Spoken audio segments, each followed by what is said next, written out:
Bonjour à tous, je vous retrouve aujourd'hui pour une vidéo sur Godzilla.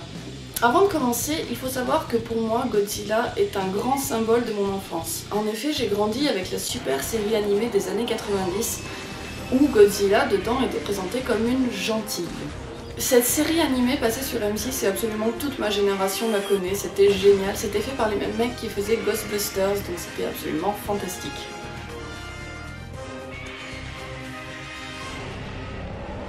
C'est à ce point un symbole de mon enfance que je pouvais jouer à Godzilla pendant des heures avec mes amis dans la cour de récréation et que Godzilla apparaissait même dans la liste de mes amoureux. Et ouais, on est un petit peu bizarre quand on est gosse. Dans cette perspective, le film de Roland Emmerich m'avait absolument brisé le cœur.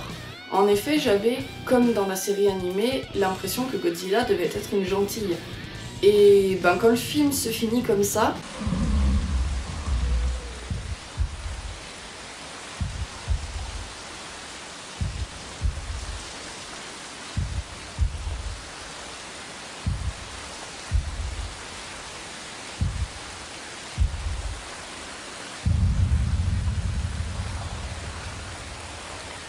forcément, il y avait de quoi me rendre super triste à l'époque.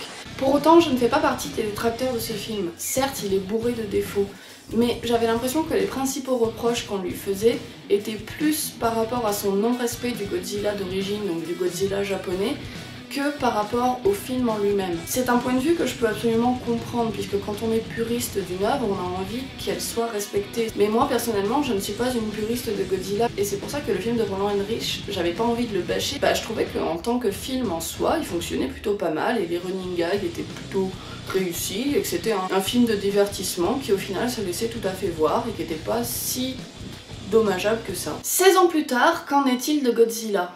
Et ben, force est de constater que c'est pas terrible. Le Godzilla de 2014 est un film de Gareth Edwards avec Aaron Taylor-Johnson, Elizabeth Olsen, Bryan Cranston, Juliette Binoche, et il me semble que c'est déjà pas mal. Non, il y a le japonais, comment il s'appelle le japonais? Il y a un japonais très connu aussi qui joue dedans, je mettrai une petite annotation. Autant vous prévenir tout de suite, ma vidéo va contenir des spoils. Même si le scénario ne possède absolument pas de twist ni de choses renversantes, je pense que ce qui me fout le plus la haine vis-à-vis de ce film, c'est que j'estime avoir été trompée par le trailer.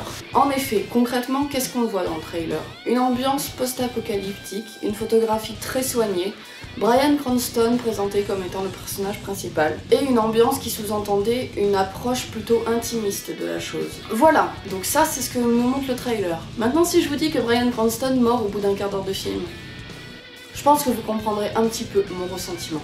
L'histoire se base donc sur le fils du scientifique, donc le scientifique étant joué par Bryan Cranston et le fils étant joué par Aaron Taylor-Johnson. Donc ce fils est un militaire qui croit que son père est complètement fou, qu'il tient des théories complètement vaseuses sur l'explosion d'une centrale nucléaire qui avait eu lieu au Japon, où il travaillait. Au final, il va suivre un jour son père sur une de ses investigations sur le site et il va se rendre compte qu'en fait, tout est vrai. Et c'est quand son père va mourir qu'il va en fait se rendre compte et être pris d'un élan patriotique et qu'il va le vouloir sauver le monde. Vive l'Amérique. Voilà, donc maintenant que je vous ai dit ça, je me pose quand même une question. Où est passée la fresque intimiste? Où est passée l'ambiance post-apocalyptique de survie? Où est passée toute la tension?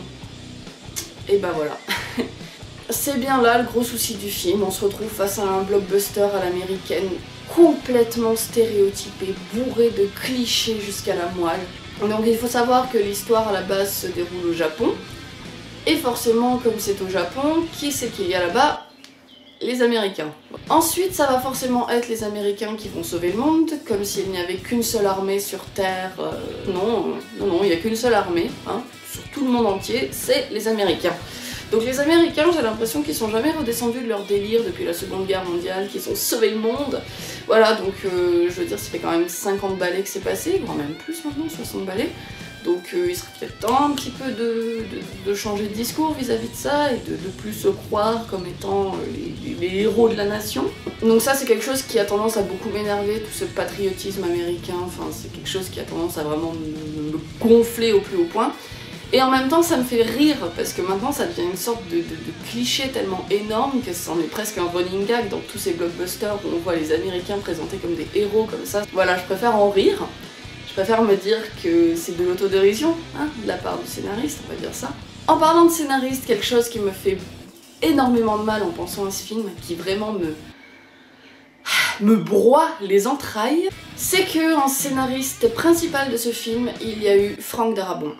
Donc Frank Darabont, c'est juste peut-être mon réalisateur préféré au monde, qui bosse sur la série donc, de The Walking Dead, qui a fait The Mist, qui a fait La Ligne Verte, qui a fait Les Évadés. Donc bon, déjà rien que ça vous offre un petit panel de ce que le mec est capable de faire, et je me demande comment il a pu pondre un scénario aussi stéréotypé et aussi cliché. Donc voilà, là je vous parle sur le fond du film en soi.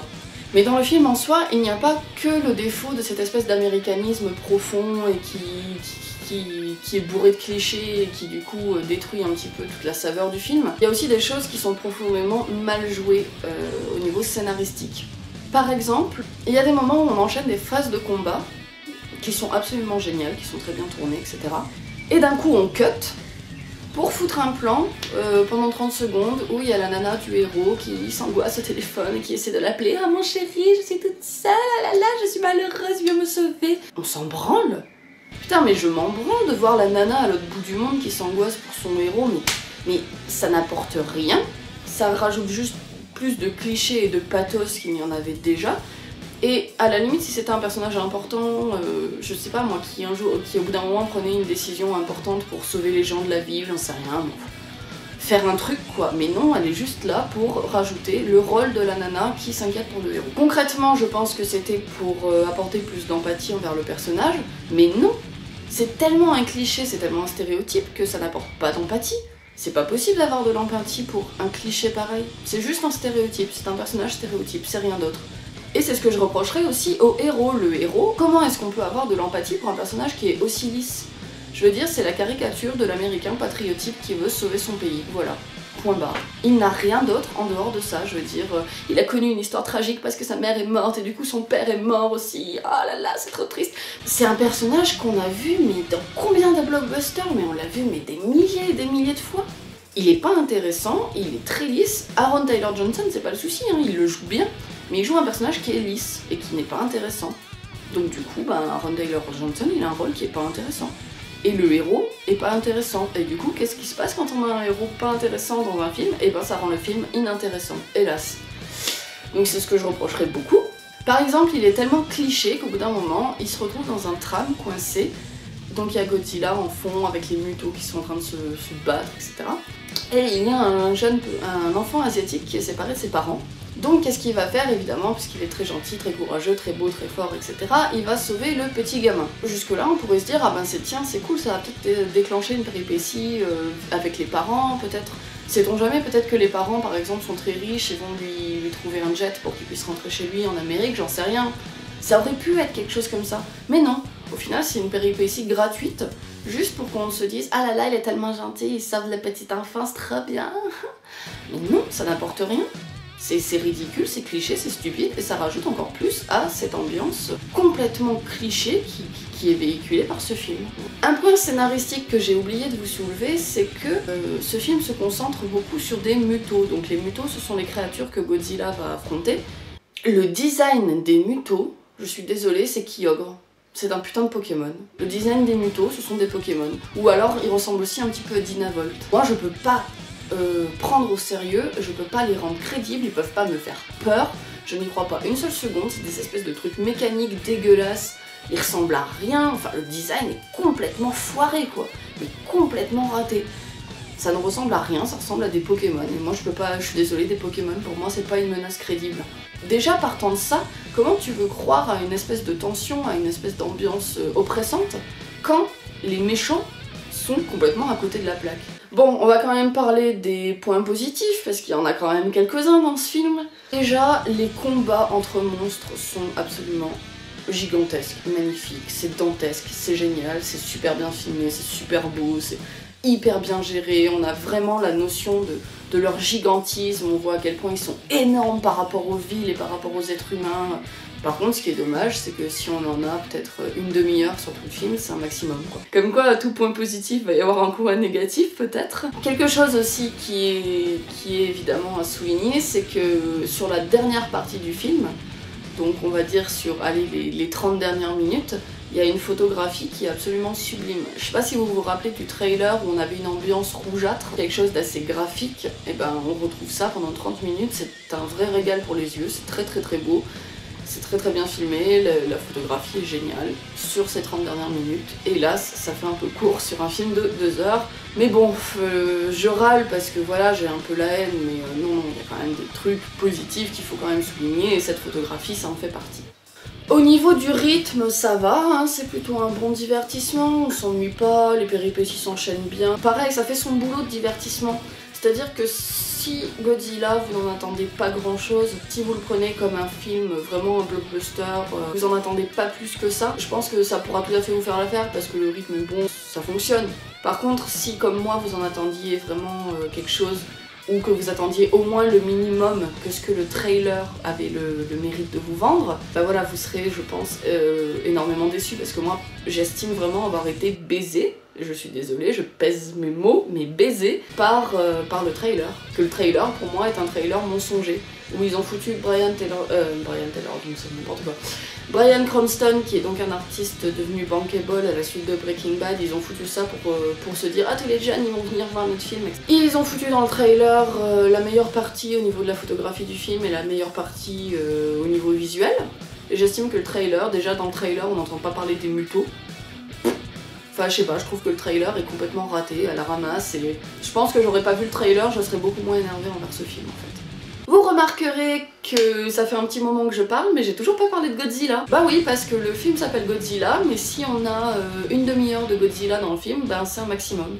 Et je trouve ça juste abusé, parce que moi, si je veux voir un film qui s'appelle Godzilla, bah c'est pour voir Godzilla. C'est pas pour voir des mutos de merde qui ressemblent à des Pokémon. C'est pas pour voir un mec patriote américain avec sa copine au bout du fil qui chiale. C'est pas pour le voir sauver des petits chinois. Enfin, moi je m'en branle. Je veux voir Godzilla, je veux voir des combats de monstres, je veux que ce soit épique, je veux que ça pète de partout.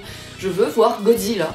Putain, mais j'en attends pas plus. Bah non, bah voilà, je trouve que ce film porte mal son nom parce que Godzilla, bah on la voit pas finalement. Quelque chose que j'ai à souligner et que j'adore et que voilà, c'est que Godzilla est présenté comme une gentille et c'est présenté comme la sauveuse. Donc ça, j'étais quand même super contente parce que ça prouve qu'ils ont compris la base de Godzilla, donc parce que Godzilla à la base c'est un mythe c'est une protectrice du Japon. Elle est pas venue pour détruire le Japon. Et donc il y a quand même un respect vis-à-vis du mythe et je comprends que les puristes puissent aimer vis-à-vis de la version de Roland Emmerich par exemple, parce que voilà, le mythe est respecté, c'est une sauveuse, c'est une gardienne, elle est vraiment présentée comme étant un personnage positif. Voilà, je pense que ma vidéo sur Godzilla est terminée, je pense que vous aurez vu que j'ai quand même un petit peu la haine et que je suis un petit peu énervée envers ce film, puisque pour moi il ne respecte absolument pas ses engagements. Ceci dit, voilà, il y a quand même des choses qu'on peut positivement pas enlever et c'est pas un film devant lequel je me suis ennuyée, donc tout dépend après à quel niveau d'attente vous vous en situez et je peux pas vous déconseiller d'aller le voir et je peux pas non plus vous conseiller, tout dépend de ce que vous en attendez. Et voilà, je peux pas vous dire mieux, que ça. Alors il y a juste un petit détail que je tiendrai à ajouter et qui fait que ça s'ajoute un petit peu à mon énervement aussi, c'est que j'ai appris qu'il y allait avoir un 2 et un 3. J'adore. Donc Godzilla est devenu juste un argument marketing, c'est super. Voilà. Ma vidéo sur Godzilla est maintenant terminée, n'hésitez pas à me laisser des commentaires, à me laisser vos avis positifs comme négatifs, n'hésitez pas à vous abonner à ma chaîne si jamais vous avez apprécié, n'hésitez pas à liker, à me dire des trucs, tout simplement, laissez-moi vos avis et je vous dis à la prochaine tout simplement. Salut!